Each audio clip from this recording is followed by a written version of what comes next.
Olá, boa noite. Está no ar o cenário econômico dessa sexta-feira, direto aqui dos estúdios da B3, pela TV Brasil, com emissoras públicas de todo o país. Você está aí pensando no que vai comprar para o Natal? Já comprou? Pois é. O vinho e o espumante lideram a lista dos que têm mais tributos incidindo sobre os produtos da cesta de Natal, e todos os produtos que a gente costuma comprar têm uma tributação alta. Um estudo que saiu hoje, você vai conferir a proporção desses tributos daqui a pouco. Em busca dos descontos, os brasileiros e o site de ofertas têm aumentado a busca de pessoas comprando por meio desses sites. Em geral, você compra lá um almoço, um jantar, uma entrada para um cinema, mas a grande questão, será que as pessoas compram e depois usam mesmo ou fica lá encalhado? 2019 deve consolidar a retomada da economia. Essa é a expectativa que está em um levantamento que a gente confere os detalhes daqui a pouquinho. O amianto e a saúde dos trabalhadores. Houve uma condenação. A Eternit vai ter de financiar tratamento médico de trabalhadores que foram expostos ao amianto. E a gente confere os detalhes daqui a pouquinho. Aqui no estúdio, André Fernandes Dourado e o mercado de blindagem. Você vai saber como anda esse mercado da blindagem e que hoje em dia tem muita gente blindando veículos. Não é mais aquele veículo caro, caríssimo, que ninguém consegue comprar, não. Está mais amplo esse mercado. É daqui a pouquinho, é agora, no cenário econômico que está começando.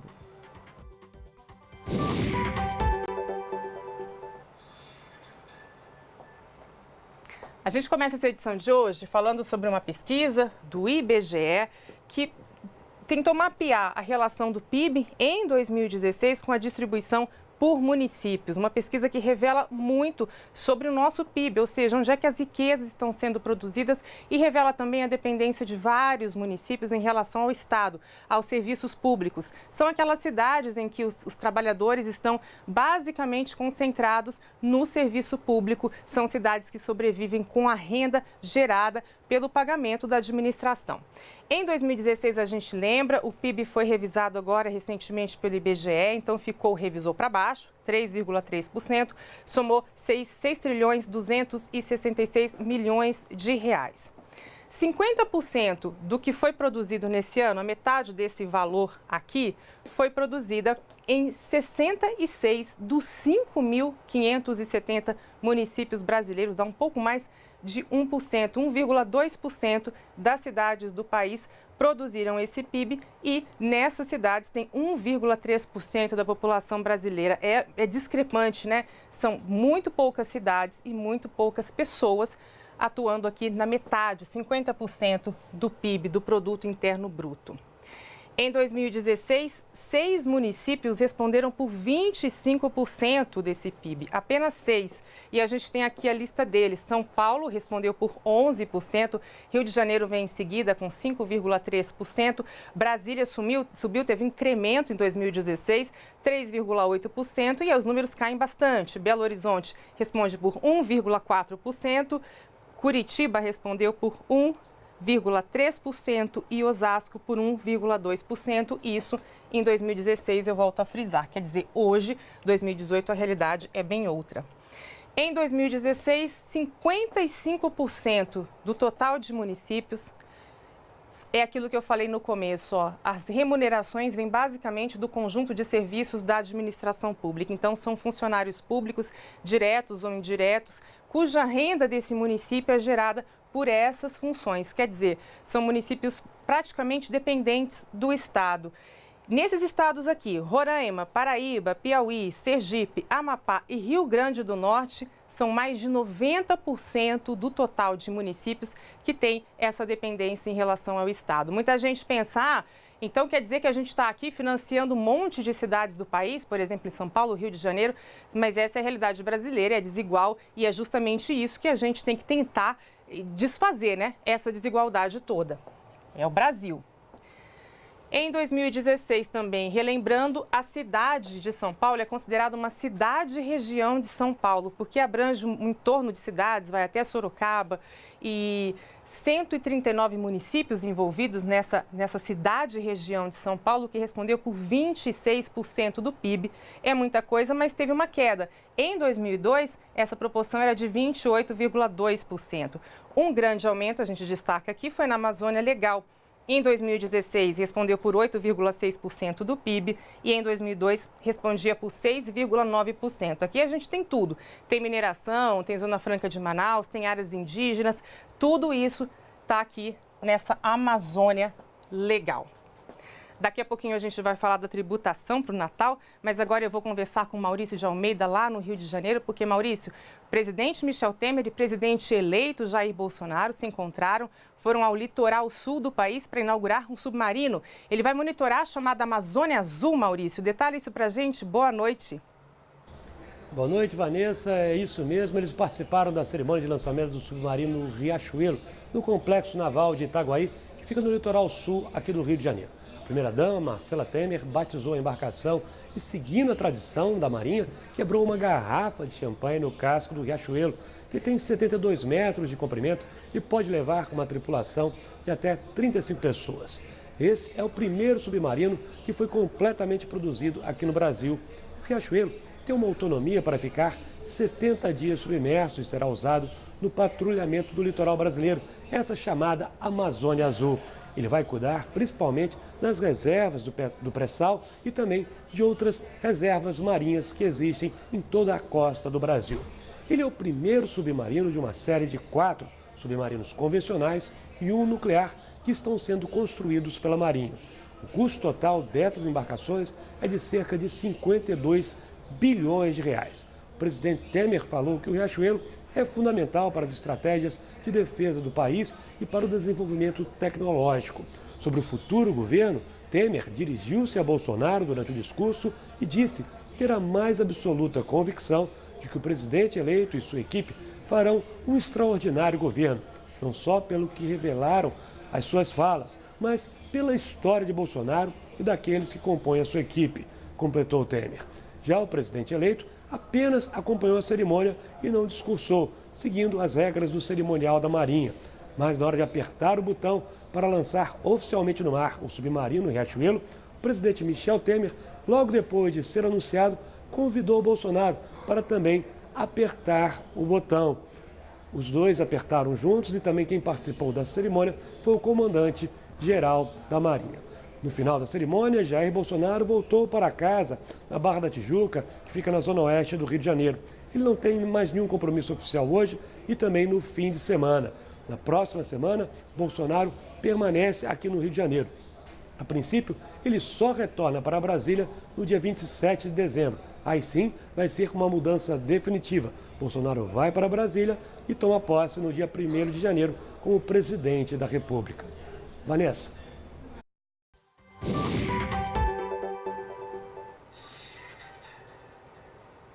Obrigada, Maurício. De fato, é uma mudança definitiva. Bom, saiu uma pesquisa hoje assustadora a respeito dos itens que a gente compra em geral para a chamada cesta de Natal. A tributação sobre esses itens é considerada alta e quando a gente olha elas aqui é assustador. A fonte é a Associação Comercial de São Paulo, que pediu essa pesquisa para o IBPT, Instituto Brasileiro de Planejamento e Tributação, e os resultados estão aqui.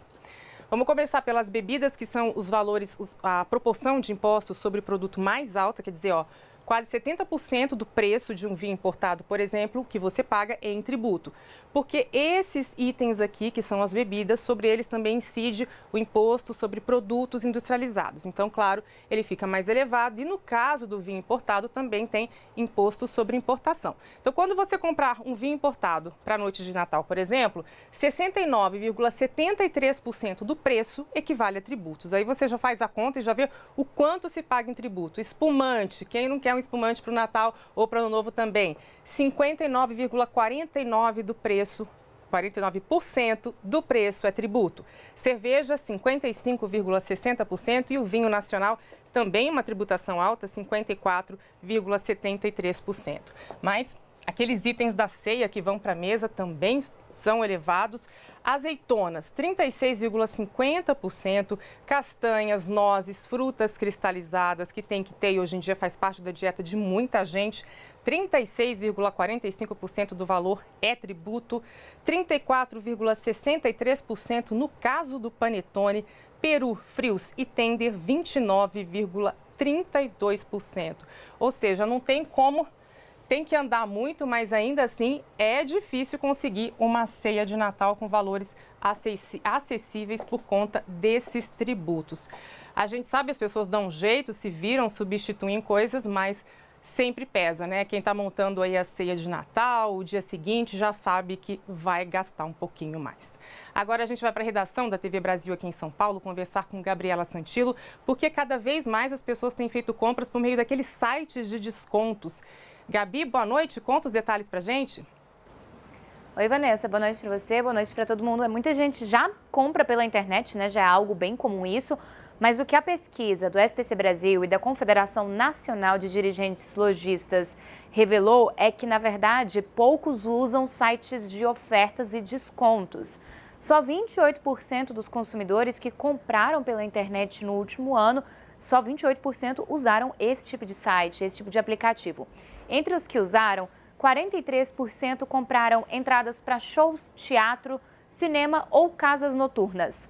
39% restaurantes e bares, 26% usaram descontos para tratamentos estéticos e delivery também, e 21% para pacotes de viagens. O gasto médio dessas pessoas foi de R$ 155, né, nesses sites específicos. Homens gastaram mais, a média deles ficou em R$ 178. Ainda de acordo com o levantamento, quase 90% das pessoas que usaram avaliaram bem a experiência de compras nesses sites e aplicativos. Agora, a pesquisa chama atenção para algo. 6 em cada 10 consumidores não usam pelo menos uma parte das promoções compradas. Eles chegam a comprar ali no site, mas acabam não usando. Entre as justificativas, a primeira é a perda do prazo de utilização. Então, a maior dica aqui é se programar para usar esses cupons que você acaba comprando nesses sites ou aplicativos, porque afinal, se não usar, é dinheiro perdido, né, Vanessa?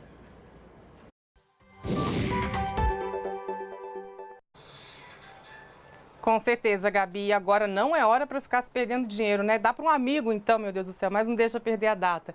Bom, uma pesquisa da FEComércio mostra que 2019 deve ser o ano da consolidação da retomada do crescimento. Essa é a expectativa da Federação de Comércio de São Paulo, que foi divulgada hoje. Então, os dados da pesquisa dizem o seguinte: 2018 foi o segundo ano da recuperação econômica, com uma alta de 2% no PIB, e essa é a previsão da FEComércio. A entidade acredita que a gente encerre 2018 com uma alta de 2%. 2017 teve crescimento e 2016 a gente sabe que foi um ano de bastante crise. Em 2019, como eu disse, deve se consolidar essa retomada e a expectativa é de um crescimento do PIB de 3% para o ano que vem. De 2014 a 2016, que foi o período mais crítico, né, da recessão, inclusive, segundo a FEComércio, o PIB encolheu 8% nesse período aqui, nesses 2 anos, e o consumo das famílias teve uma retração de 20%. E a gente sabe que o consumo é importante para impulsionar a economia, porque a gente faz a roda da economia girar, tem mais produção, geração de emprego, geração de renda e as pessoas consomem. Então, o impacto disso daqui está bem relacionado com essa queda de 8% do PIB neste período. Outras previsões da FEComércio para 2018, a expectativa deles é que o ano termine com uma inflação, o IPCA, inflação oficial, de 4%, vendas no varejo alta de 3% e na indústria esse mesmo patamar, 3% também. Vamos dar uma olhada agora no mercado financeiro, como é que fechou hoje. Hoje, Ibovespa fechou em baixa de 0,79% aos 87.142 pontos. Mais uma vez, de olho no que está acontecendo lá fora, dados da China, do varejo, indicaram um desaquecimento, o mais fraco desde 2003, e também os países da zona do euro também tiveram um desaquecimento, o maior desde os últimos 10 anos. Então, tudo isso levou os investidores a ficarem pessimistas, atentos, e com isso puxou uma queda do Ibovespa, apesar de outras ações aqui internamente terem subido, o exemplo da Gol, por exemplo, em relação às companhias aéreas. Dólar comercial fechou em alta de 0,63% a R$ 3,90. A gente vai agora para um rápido intervalo e na volta você confere a nossa entrevista, o bate-papo de hoje sobre a blindagem de veículos e também a questão do amianto, empresa que foi condenada a financiar o tratamento médico de trabalhadores que trabalharam em contato com ele. É rapidinho, me espera aí. Já de volta com o cenário econômico, eu volto a conversar com Maurício de Almeida, lá no Rio de Janeiro. Maurício, a Eternit vai ter de pagar o tratamento médico de trabalhadores que tiveram contato com amianto. Conta os detalhes pra gente, Maurício. É isso mesmo, Vanessa. Essa foi mais uma condenação relacionada com a utilização de amianto nas telhas que eram fabricadas pela Eternit. A Justiça do Trabalho aqui do Rio de Janeiro decidiu que a empresa vai ter que pagar o tratamento médico de ex-empregados que trabalhavam na fábrica do Rio de Janeiro e sofreram danos por causa da exposição ao amianto. Já o pedido de dano moral coletivo, esse pedido foi negado. Essa ação na Justiça foi movida pela Associação Brasileira dos Expostos ao Amianto. A Eternit informou que depois de receber a notificação oficial, vai recorrer às instâncias superiores. A empresa já teve diversas condenações. Aqui no Rio de Janeiro mesmo, no mês de junho, a empresa foi condenada a pagar R$ 450 mil de indenização à família de um funcionário que trabalhou durante 27 anos na Eternit. Esse funcionário acabou tendo um câncer de pulmão devido ao contato diário que tinha com amianto e, infelizmente, faleceu. A família entrou na justiça, recorreu contra a Eternit e a empresa foi condenada a pagar essa indenização de R$ 450 mil. As condenações não aconteceram apenas na Justiça do Trabalho aqui do Rio de Janeiro. No fim de novembro, a empresa já tinha sido condenada também na Justiça do Trabalho do Paraná em um processo semelhante. Empregados lá do Paraná recorreram à Justiça pedindo que a Eternit pagasse o tratamento de saúde desses funcionários, já que eles sofrem diversos problemas por conta do contato que tiveram com o amianto quando trabalhavam fabricando as telhas na Eternit. Atualmente, essa utilização do amianto está proibida no Brasil em cerca de 50 países, mas no passado a substância era amplamente aplicada em processos industriais. De acordo com a Organização Mundial de Saúde, o amianto é cancerígeno e a exposição ao produto provoca cerca de 100 mil mortes por ano em todo o mundo.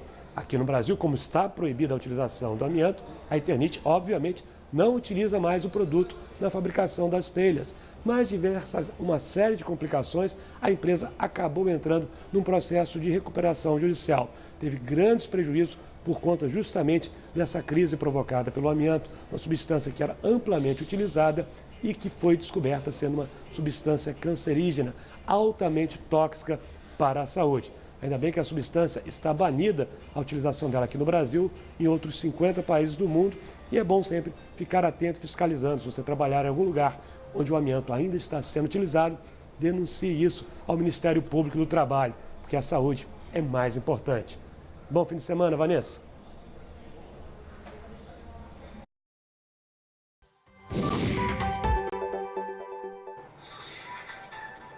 Obrigada, Maurício. Para você também, com certeza, a saúde é mais importante, né? Eternit, que foi aberta em 1939. Quanto tempo já, né?